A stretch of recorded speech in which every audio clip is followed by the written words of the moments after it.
From the twisted bones of a cheerleader to the shattered mind of a girl who couldn't escape her past, Vecna didn't just kill his victims in Stranger Things Season 4, he dismantled them from the inside out. Over the course of one brutal season, Henry Creel orchestrated a killing spree that claimed dozens of lives, whether by his own psychic powers or as a consequence of the gates he tore open. In this video, we're going to cover every single person he killed. Vecna's first kill was Chrissy Cunningham, a seemingly perfect cheerleader caught in Vecna's web of psychological torture. Chrissy had been struggling with her mother's relentless criticism and her own crushing self-doubt, but when Vecna found her, he didn't need to create new fears. He simply amplified the ones that were already eating her alive. For weeks, he'd been feeding on her insecurities, growing stronger every time she looked in a mirror and hated what she saw. The visions started small. The walls of her bedroom seemed to breathe around her. When Chrissy walked into Eddie Munson's trailer that night, she thought she was taking control, buying drugs to quiet the noise in her head. In reality, she was stepping into a psychological snare that had been years in the making. Eddie noticed the change immediately, her body freezing mid-conversation.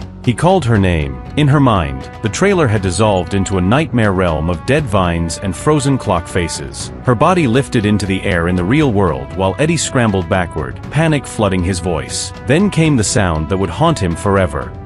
One bone, then another. Her jaw unhinged with a sickening pop. Chrissy Cunningham was dead, but her death wasn't just murder. It was an announcement to Hawkins, "I can reach anyone." The second person Vecna killed was Fred Benson, the quiet school reporter who lived every day in Rewind. Fred didn't have Chrissy's popularity or charm. A year earlier, Fred had been driving when his car struck and killed a pedestrian. Every night, he'd replay those final seconds. Vecna thrives on guilt. He doesn't need to convince you you're a monster. He just needs to find the part of you that already believes it and whisper, "You're absolutely right." Fred's hallucinations began as fragments bleeding into his waking life. He'd find himself standing in a church filled with people who wouldn't look at him, all whispering the same word, murderer. That morning with Nancy Wheeler, covering what should have been a routine story, Fred's carefully constructed reality finally crumbled. Fred tried to back away, but there's nowhere to run when the thing hunting you lives inside your own head. His body rose into the air, limbs twisting until they snapped like brittle wood. Another perfect kill. Another step in a plan that Hawkins was only beginning to understand. The third victim was Patrick McKinney, who seemed like the last person who would fall to some supernatural killer. Star of the basketball team, popular with everyone, always at the center of the action. The kind of guy who commanded attention wherever he went. But confidence is just armor, and Patrick's had cracks that went back years. What his teammates didn't see were the bruises hidden under his jersey. Patrick's father believed in toughening up, and his version of discipline came with fists and fury. The visions began as sensory fragments, dark water seeping from walls where no pipes existed, the sound of clocks chiming in empty rooms. Patrick tried to push through like he always did, but you can't outrun what's already inside your head. During that frantic boat chase across Lover's Lake, with Jason and the team hunting for Eddie Munson, Patrick's world finally gave way. His body rose above the water, like he was being pulled by invisible strings. The sound of breaking bones echoed across the lake as Jason watched his best friend die in the most impossible way imaginable. In that moment of trauma and confusion,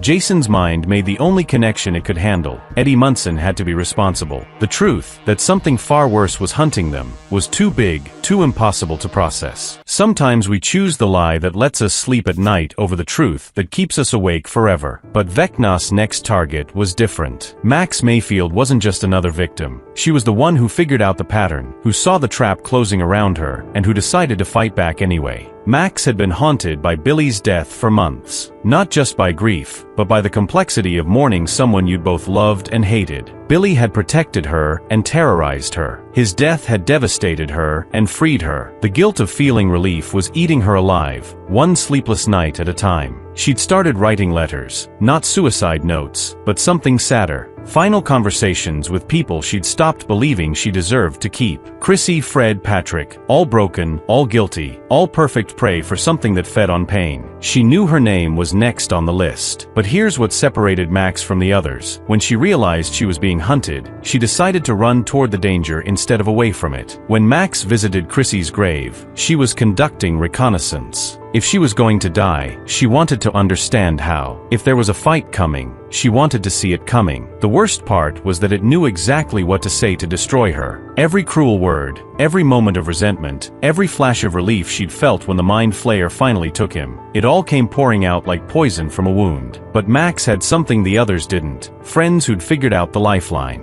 When Kate Bush's voice broke through the nightmare, running up that hill, it wasn't just music. It was every good memory flooding back at once. Skating with the boys, late-night movies, moments of pure joy that felt like they belonged to another life. She ran toward that song like her life depended on it. Because it did. Max escaped that day, but Vecna doesn't forget failures. And he doesn't forgive easily. While Vecna prepared his endgame, another death occurred, one that felt like justice finally catching up to its target. Dr. Martin Brenner, the man who'd spent decades breaking children and calling it science, met his end in a hail of military gunfire. Brenner thought he was untouchable. For years, he treated kids like lab rats, convinced that his vision of creating psychic weapons justified any cruelty. He'd shaped 11 into a killer. Before her, he tried to control a boy named Henry Creel, the same boy who would become Vecna. His fatal mistake was believing that broken children stayed broken forever. When those military helicopters descended on the desert facility, Brenner still believed he was the one pulling the strings. Right up until the bullet found his back, and he realized that all his carefully laid plans meant nothing against the monster he'd helped create years ago. Vecna didn't need to touch Brenner directly. Sometimes revenge is just being in exactly the right place when karma finally comes calling. By the time our heroes understood Vecna's true plan, time was running out. 4 kills would open 4 gates, merging Hawkins with the Upside Down forever. 3 were already dead. Max's name was written in blood at the top of his list. When Max entered his world for the final time, there was no frantic chase scene. This time,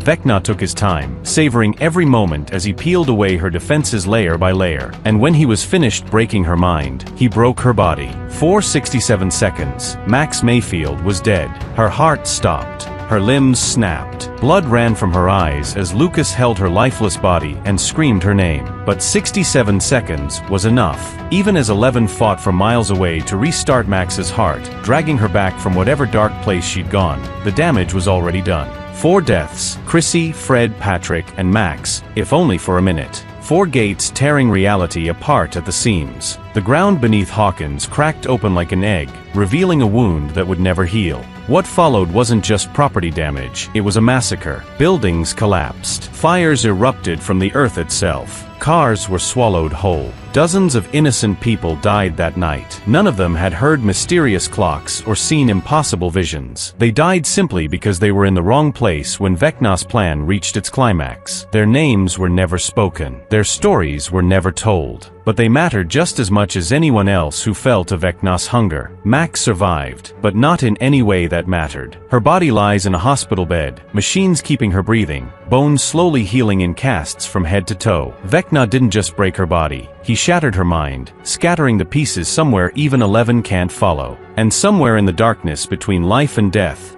If you enjoyed the video, make sure to subscribe and stick around for more Stranger Things content.